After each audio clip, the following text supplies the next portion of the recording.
Fala, rapaziada da Gasolina, você também, meu amigo, aí torcedor de outros clubes, né? O NSS com vocês. Ainda, galera, pra gente falar um pouco aí sobre essa declaração do Abner Luiz, né? Essa reportagem aí, o que o Tomazão também falou, o que a galera tá achando do Remo nessa temporada, né? Porque a gente tem que fazer um balanço do que foi feito na temporada, né? E por que que o Remo tá nessa situação aí de uma desclassificação iminente, né? Mesmo que a gente acredite, é muito difícil a situação do Remo. E eu quero aqui conversar com vocês sobre isso. Antes disso, peço para você se inscreva aqui no canal, ative o sininho para receber suas notificações. Chegando a marca aí, meus amigos, de 40 mil inscritos, duas camisas do Remo Azul. Deixa o like, compartilhe nossos vídeos, é muito importante para o crescimento do nosso canal Sua Interatividade, sempre comentando, compartilhando nossos vídeos. Esse vídeo aqui, galera, é patrocinado aí pela Quality Life. Se você não for na Quality Life ainda, clica agora aqui no primeiro comentário fixado, vai lá na Quality Life, lá você vai fechar seu plano de saúde a partir de R$ 29,90, Quality Life. E também esse vídeo aqui, galera, ele é patrocinado aí pela Lipnet. Se você não fechou aí o seu pacote de internet, a adesão é apenas R$ 15. Então entre em contato aí com a galera da Lipnet para mais informações, tá bom? Então, meus amigos, sem mais delongas, pro vídeo.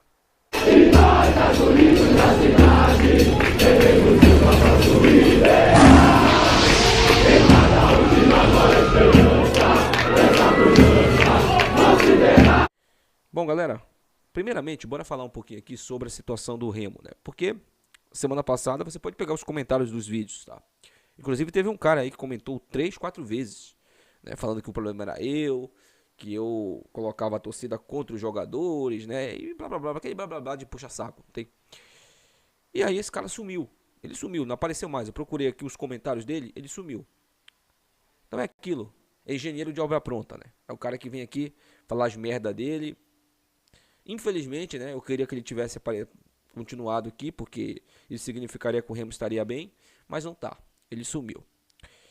E eu falei sobre isso na semana passada, né, na vitória do Remo, principalmente na questão de como foi a vitória.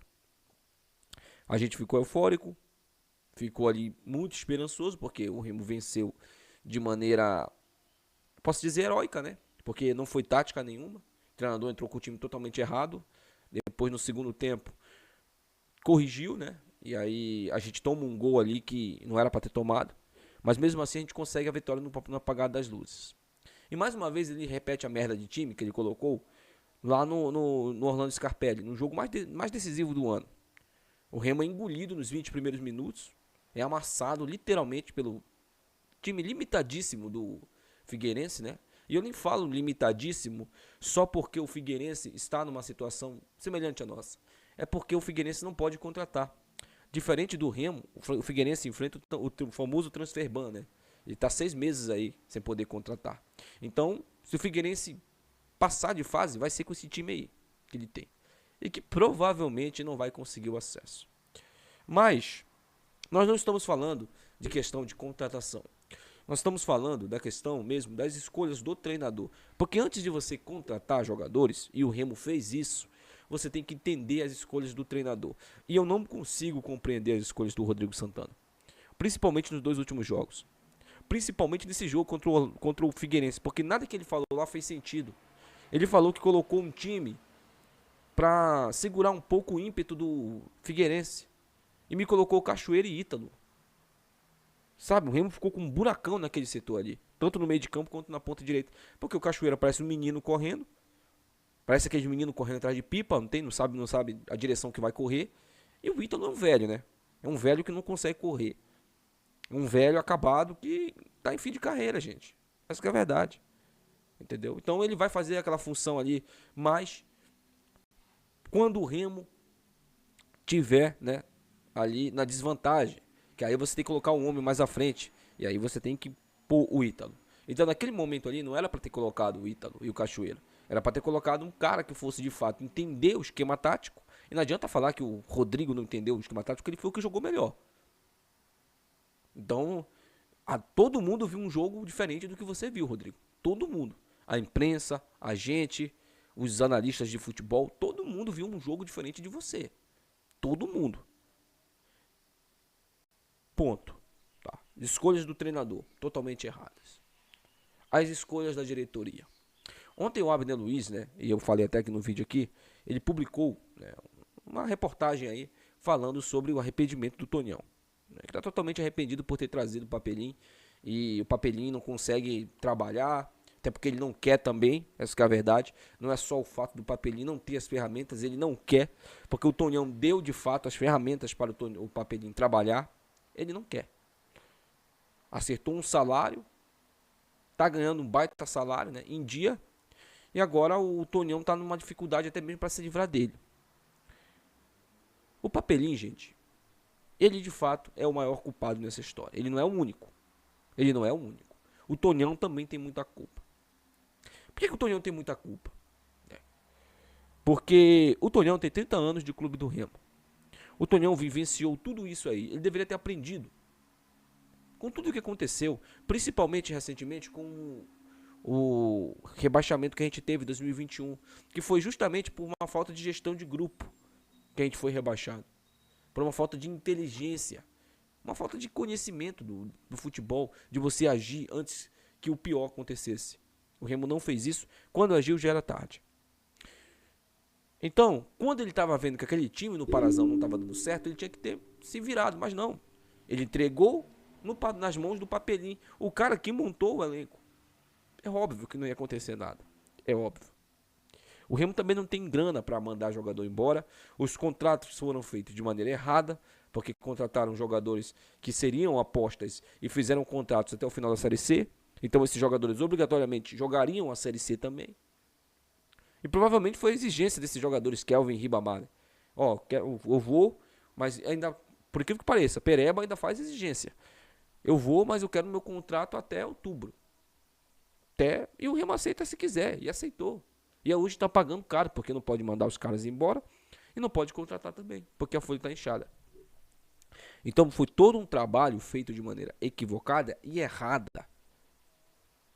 E faltou também, né, o Papelim gerenciar o grupo. E faltou muito do Tonhão cobrar. Muito. Agora, que a vaca está indo pro brejo, é muito fácil chegar e falar que esses caras são culpados. Eu estou batendo aqui nessa tecla desde quando o Remo perdeu aquele Campeonato Paraense e continuou com o erro chamado o paraguaio lá, né, o Gustavo Mourinho. Ele foi um erro total. Continuar com ele foi um erro total. No momento que ele perde para aquele catado da Mucura ali, era para ele ter sido demitido ali. E começava a Série C com outro treinador e com pelo menos uns 3, 4 reforços. Não fizeram nada disso. Mantiveram o paraguaio e mantiveram o time limitado do Remo. O que aconteceu? Remo começou a Série C com 3 derrotas. Né? Foi ganhar na 4ª rodada contra a equipe do Floresta. Depois, meu amigo, empatou. Acho que empatou em casa, se não me engano, foi contra a Tombense, né? Se eu não estou enganado. Eu sei que o Paraguai ele somou 4 pontos em 6 disputados. 6 jogos disputados. Ele somou 4 pontos. E queriam continuar com ele. Hoje nós não estaríamos nem com sonho de classificação. Nada disso. A gente estaria ali 15º, 16º, talvez até na zona de rebaixamento com ele. Ele não ia conseguir somar nem metade desses pontos aí que o Rodrigo conseguiu. Mesmo com todas as teimosias do Rodrigo. E eu não concordo quando o cara chega e fala pra mim que o Rodrigo ele joga com essa formação, né? Porque é o que ele tem, não. Ele tem jogadores para ele fazer uma escalação melhor. Ele tem peças melhores na mesa dele. O problema é que ele quer escalar ali para agradar jogador.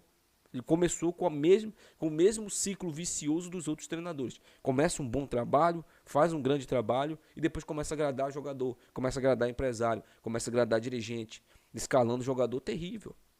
Se esses jogadores fossem bons, né? Mas você já viu jogador bom tem empresário bom? Não. Jogador bom não precisa de empresário bom. O jogador ruim que precisa de empresário bom. Então ele fica insistindo, e com isso o Remo não consegue evoluir. O Remo dá um passo à frente e depois volta de novo. Fica patinando. Agora a gente não pode mais patinar, porque a gente tem um jogo contra a Aparecidense na segunda-feira, um jogo que a gente tem que ganhar. A Aparecidense empatou ontem em casa, né? Então vai vir contra o Remo com corda no pescoço, porque está muito próximo da zona de rebaixamento. Depois a gente tem um jogo duríssimo lá contra o Confiança do Mazola Júnior. que inclusive já meteu 4-1 na gente, nessa mesma competição, quando era técnico do Náutico. Então, eu sinceramente, e estou falando isso aqui para vocês, acho muito difícil a classificação do Remo. Muito difícil. Isso não significa que eu não estou torcendo para que o Remo se classifique. Isso não significa que eu não acredite que o Remo possa se classificar. Que eu não tenho esperanças de classificação. Existem duas diferenças nisso aí. Só que tem pessoas que amam jogadores, que colocam isso aí. Você falou que o Remo não ia se classificar. Você bateu no... Em nenhum momento aqui, nunca. Até mesmo quando eu vi que esse time aí era um time cheio de perebas, eu falei que o Remo não iria classificar. Eu disse que era muito difícil. E a gente tem que ser honesto aqui. Eu não vou ficar mentindo aqui não, para agradar meia dúzia de perturbado aí não, que acha que não, tem que falar isso aí, que isso aí vai mudar. Seu pensamento vai mudar. Não. Quem tem que fazer o meu pensamento mudar são os jogadores do clube do Remo. Quem tem que fazer a torcida acreditar são os jogadores do clube do Remo. E eles vão, se ganharem, a gente volta a acreditar de novo. Porque faltarão 3 jogos ali, um jogo duríssimo contra o Confiança, podendo até empatar fora de casa. Não acho que seja um resultado péssimo, mas aí o Remo teria que ganhar o Londrina. Não vai ser uma tarefa fácil ganhar o Londrina mesmo jogando em casa, mesmo com o apoio do torcedor. Mas se a gente quer se classificar, irmão, a gente tem que ganhar todo mundo agora. Não tem outra saída. Se a gente quer se classificar, a gente não tem que ficar escolhendo adversário, não. A gente tem que ganhar todo mundo. Então, espero que o clube do Remo aí, se Deus quiser, consiga classificação. Deixa aí nos comentários, quero saber sua opinião. Até o próximo vídeo. Tchau.